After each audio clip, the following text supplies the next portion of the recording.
நம்ம சேனல்லேருந்து தொடர்ந்தாப்பெல்லாம் நீங்கள் வீடியோக்களை பார்க்க நினச்சிங்கன்னா இதுவரை நம்ம சேனலை சப்ஸ்கிரைப் பண்ணுங்க. சப்ஸ்கிரைப் பண்ணிங்க. கீழே பெல் சிம்பிள் இருக்கும், அதையும் கிளிக் பண்ணிங்க. வாங்க வீடியோக்குள்ளே போகலாம்.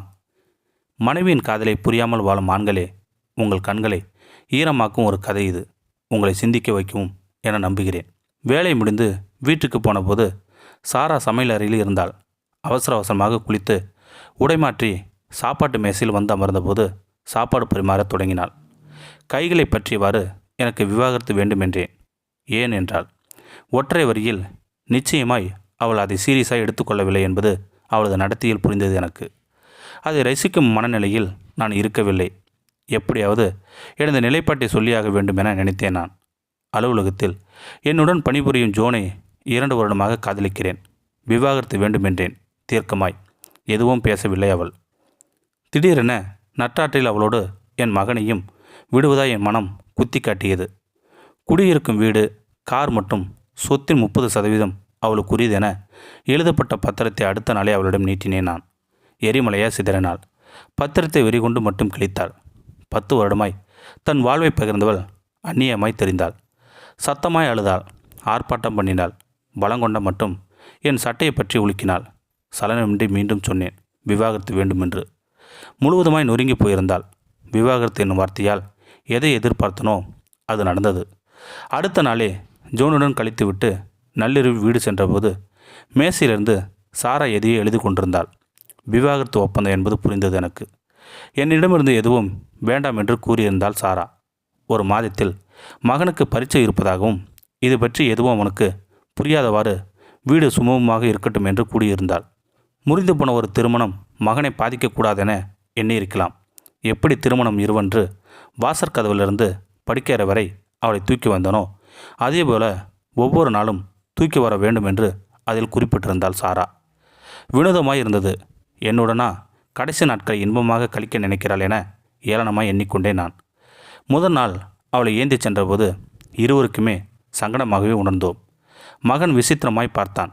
கடந்த 9 வருடமாக அவன் தன் தாய் தந்தையை இப்படி அந்யோன்யமாய் பார்த்திருக்கவில்லை என்பது உறுத்தலாய் இருந்தது. அப்பா அம்மாவை தூக்கி சொல்கிறார் என குதூகலித்தான்.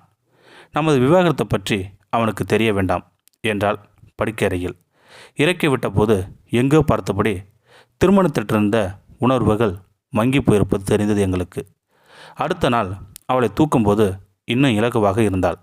உரிமையுடன் மார்பில் தோன்றிருந்தாள். அவளின் கூந்தலின் மனம் ஏதோ செய்தது எனக்கு. நீண்ட நாட்களாக அவளை நான் ரசிக்கவில்லை என்பதை உணர்ந்தேன் நான்.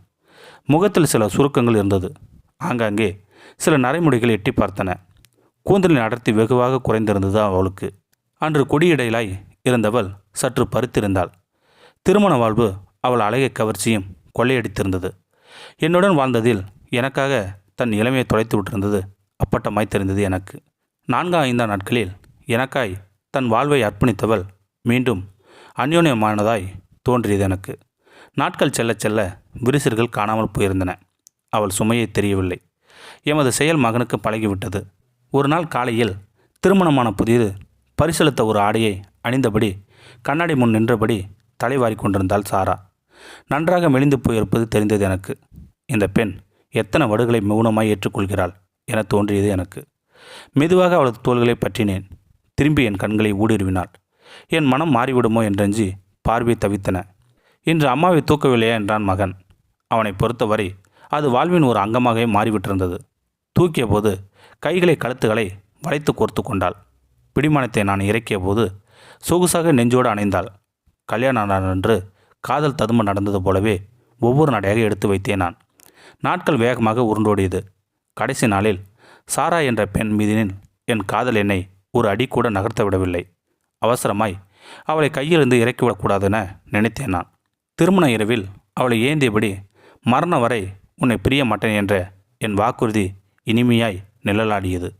மென்மை மாறாமல் சாராவை படுக்கையில் இறக்கிவிட்டேன். ஜோனிடம் விரைந்து சென்று சாராவை கைவிடும் எண்ணம் எனக்கு இல்லை. என் வாழ்வும் என் மரணமும் அவளோடு தான் என்று முடிவாய் சொன்னேன். ஜோனுடைய பதிலுக்காய் காத்திருக்க தோன்றவில்லை.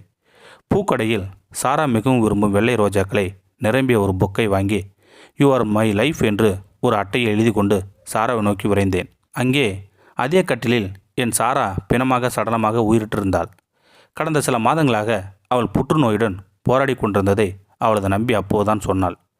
அதை கூட அறிந்து கொள்ள முடியாத அளவிற்கு நான் அந்யோன்யமாக வெட்கத்து நின்றேன். அத்தனை போராட்டத்திலும் என்னை ஒரு நல்ல கணவனாகவும் அன்பான தந்தையாகவும் என் மகனிடம் நிரூபிக்க ஆசைப்பட்டிருக்கிறாள். மரணத்தை தவிர வேறு எதுவும் நம்மை பிரிக்காது என்பதை உணர்த்த முயற்சித்திருந்தாள் சாரா. மகன் என் கால்களை கட்டி கொண்டு அழுதான். சாரா, இனி என் வாழ்வும் நம் பிள்ளைக்கானது என மௌனமாய் அவள் மனதிடம் சொல்லிக்கொண்டேன் நான். இந்த வீடியோ உங்களுக்கு பிடிச்சிருந்தா கமெண்ட் பாக்ஸில் கமெண்ட் பண்ணுங்கள். கூட உங்கள் ஃப்ரெண்ட்ஸுக்கு ஷேர் பண்ணுங்கள். இதுவரை நம்ம சேனலை சப்ஸ்கிரைப் பண்ணுங்க. சப்ஸ்கிரைப் பண்ணிங்க. கீழே பெல் சிம்பல் இருக்கும், அதையும் கிளிக் பண்ணிங்க. தேங்க்யூ ஃபார் வாட்சிங்.